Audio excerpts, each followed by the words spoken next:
పెళ్లి పుస్తకం. దాసు, నేను మళ్ళీ చేస్తాను. అభి ఎక్కడా? మా మేడం పెళ్లి ప్రిపరేషన్లో ఫుల్ బిజీగా ఉన్నారు మేడం. ఏదో పని మీద బయటికి వెళ్ళారు. క్షణం తీరిక లేదంటే నమ్మండి. కష్టపడని, ఆ కష్టం వృధా కాకుండా మేం చూసుకుంటాము. పెళ్లి పీటల మీద కూర్చునే వరకు ఆ సీక్రెట్ తెలియకుండా ఉంటే చాలు. తెలీదు మేడం.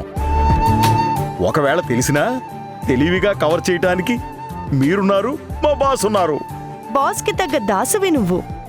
ఏదో మీ అభిమానం. కొత్త మేడం. నమస్తే మేడం. నేనిక్కడున్నానని ఎవరు చెప్పారు? ఫోన్ చేయకుండా ఎందుకు వచ్చారు? నేనే రమ్మన్నాను. ఎందుకు కళ్యాణ్? ఏదైనా ఉంటే నా ఇంట్లోనే,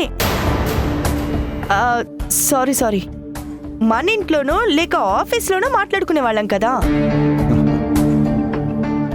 చూడండి, ఇక్కడ పెళ్లి ఏర్పాట్లు జరుగుతున్నాయి. మీరు వెళ్ళండి ప్లీజ్. ఆగండి హారిక, వాళ్ళని పిలిచింది ఖాళీ చేతులతో వెనక్కి పంపించడానికి కాదు. నీ పేరు మీదకి ట్రాన్స్ఫర్ చేయించిన మన ఆస్తి మొత్తాన్ని వాళ్ళకి సబ్మిట్ చేయడానికి. దాసు, బాసు వెళ్ళి ఆ డాక్యుమెంట్స్ తీసుకొనిరా. Okay boss.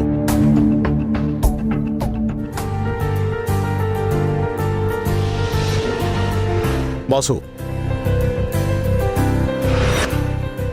ఇదిగోండి, మొత్తం క్షుణ్ణంగా ఇప్పుడే చెక్ చేసుకోండి. అవసరం లేదు సార్. లాస్ట్ టైం మిమ్మల్ని మీట్ అయినప్పుడు మీ గురించి తెలీదు. ఇప్పుడు పూర్తిగా తెలుసు కాబట్టి వెరిఫికేషన్ చేయడం వేస్ట్ అని నమ్మకం కలిగింది. Thank you. చూసారా, ఒక్కరోజు మాట్లాడినందుకే మీరు అంతగా కనెక్ట్ అయ్యారంటే నేను తన కోసం అన్నీ వదులుకోవడం రాంగో రైటో మీరే చెప్పండి. పర్ఫెక్ట్ హారిక గారు, మీరు పర్ఫెక్ట్, మీ పేరు పర్ఫెక్ట్. హారిక గారు, దూరం అవుతుందనుకున్న అదృష్టాన్ని కళ్యాణ్ గారు తీసుకొచ్చి మీ చేతిలో పెట్టారు. చాలా తొందరలోనే కోట్లల్లో లాభాన్ని చూడడానికి సిద్ధంగా ఉండండి. ఉంటామండి. ఉంటానండి. Thank you.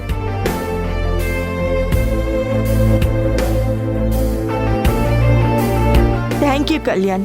థ్యాంక్ యూ కాదు డియర్, ఇప్పుడు చెప్పాల్సింది లవ్ యూ. నీ ఆస్తి మొత్తం రాసి నన్ను జీవితాంతం నీ ప్రేమకి బానిసం చేశావు. అలాంటి నీకు ఎన్నిసార్లు లవ్ యూ చెప్పినా తక్కువే. Love you so much Kalyan.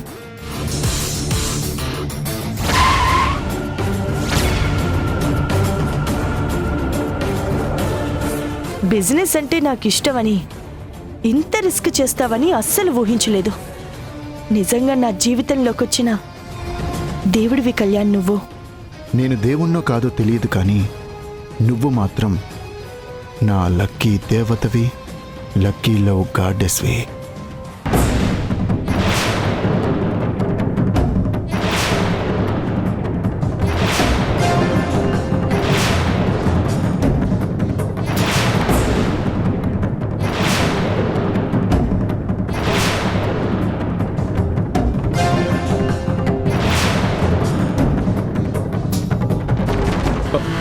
Boss, Abhi madam.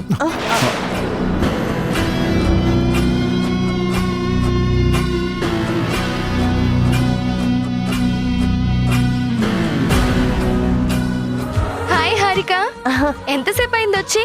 Half an hour అవుతుంది. నీకోసమే వెయిట్ చేస్తున్నాను. నువ్వేమో చాలా బిజీగా ఉన్నావని కళ్యాణ్ చెప్తున్నాడు.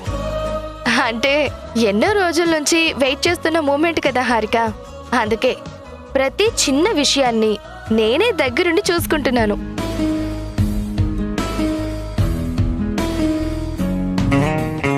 హారిక, నీకు నా మిగతా డ్రెస్సులు, ఆర్నమెంట్స్ అన్ని చూపిస్తాను, నాతో రా.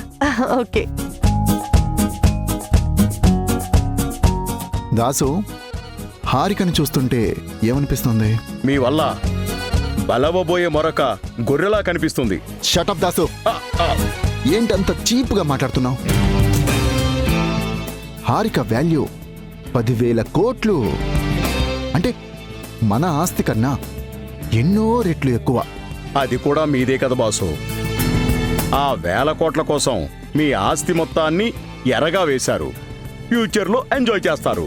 ఏడవక దాసు, నీకు కూడా 10వ పాతిక ఇస్తానులే. 10,000 కోట్లు వచ్చిన తర్వాత నీ రుణం నాకెందుకు? మహాప్రసాదం. ఎలాగైతేనే మిడిల్ క్లాస్ దరిద్రం మధ్యలోనే వదిలి మల్టీ మిలీనియర్ ఎన్ఆర్ఐ నాకు భార్య కాబోతోంది.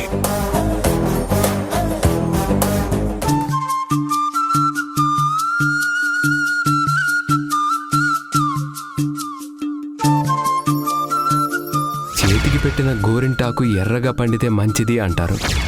నా మొగుడు మంచోడని నీకు కూడా తెలిసిపోయిందా?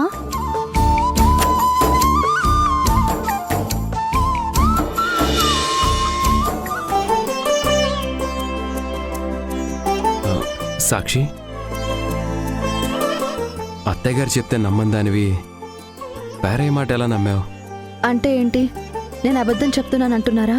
ఆహా, కాదు, అంతకన్నా బలమైన కారణం ఏమైనా ఉందా అని అడుగుతున్నాను. చెప్పు సాక్షి, ఎన్నో రోజుల కోపం ఒక్కసారిగా ఎలా కరిగిపోయింది? మీ మనసులో మాటలు చదివాను కాబట్టి. చదివావా? ఎలా?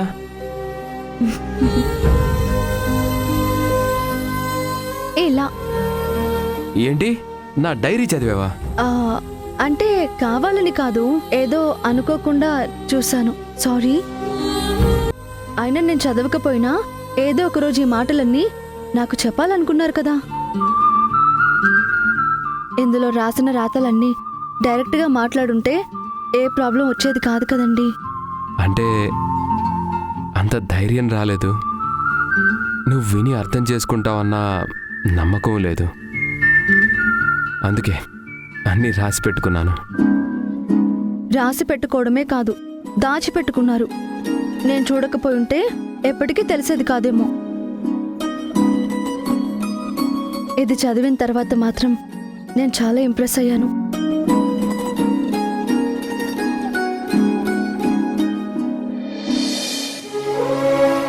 నా జీవితంలో నేనెవ్వరిని బాధ పెట్టలేదు.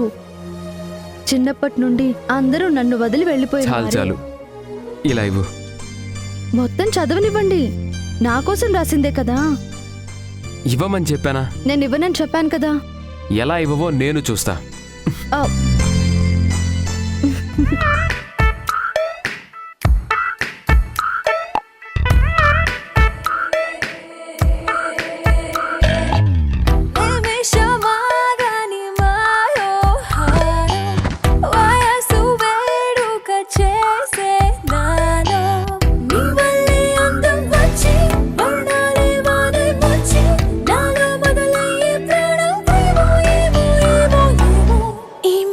పడిపోతున్నా